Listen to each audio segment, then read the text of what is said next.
নমস্কার দর্শক বন্ধুরা, আমি কবিতা, হানি কিচেন বাই কবিতাতে আপনাদের সকলকে স্বাগত জানাই। আজকে আমি তৈরি করব লাঞ্চ বক্স বাচ্চাদের জন্য। এটা হচ্ছে পটাটো মশলা, আশা করি খুবই ভালো লাগবে।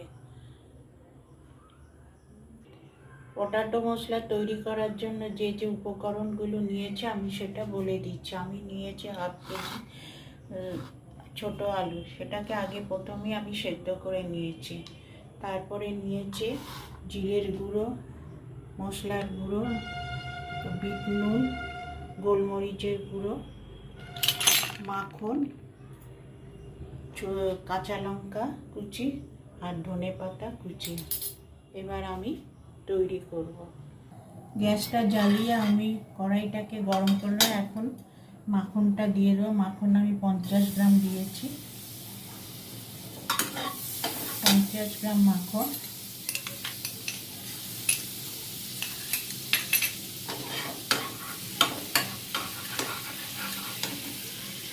লো ফ্লেমে করতে হবে, না হলে পুড়ে যাবে। তারপরে হচ্ছে জিরে দিলাম। এখন আলুটা দিয়ে দেবো।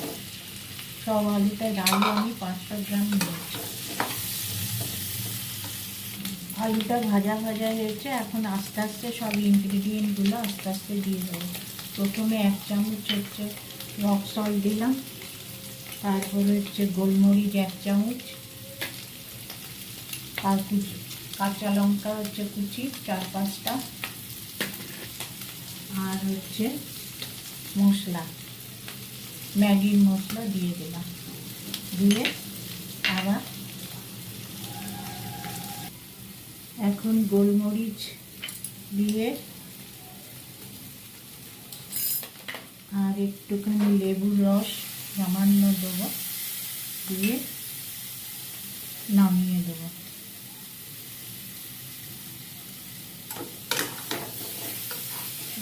এখন ভাজা ভাজা হয়ে গেছে। এখন নামাবার আগে একটু ধনে পাতা ছড়িয়ে দেবো। খুব সহজ এবং চটজলদি তৈরি হয়ে গেছে। এখন এটা নামিয়ে দেবো।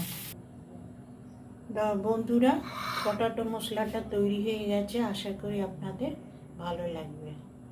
বন্ধুরা, এটা আমার পটাটো মশলা তৈরি হয়ে গেছে। বাচ্চাদের টিফিনের পক্ষে খুব পদেও। আজকে আমার